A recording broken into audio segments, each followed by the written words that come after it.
എറണാകുളം പറവൂരിൽ ദേശാഭിമാനി ലേഖകന് മർദ്ദനം. വായ്പാ തട്ടിപ്പ് വാർത്ത നൽകിയതിനെ തുടർന്നാണ് മർദ്ദനം ഉണ്ടായത്.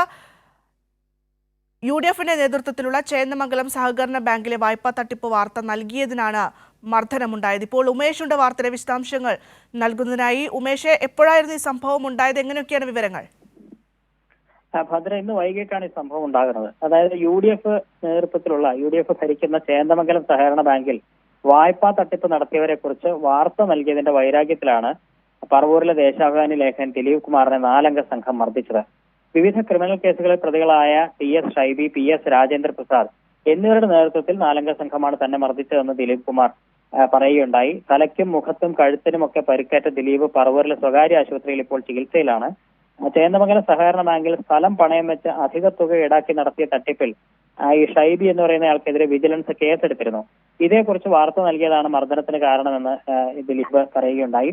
ഈ വാർത്തയിൽ തന്നെ പേര് സൂചിപ്പിച്ചു എന്ന് പറഞ്ഞ് രാജേന്ദ്ര പ്രസാദ് സമൂഹ മാധ്യമത്തിലൂടെ നിരന്തരമായി ദിലീപിനെ ഭീഷണിപ്പെടുത്തുകയും വ്യക്തിഹത്യ നടത്തുകയും ഒക്കെ ചെയ്തിരുന്നു.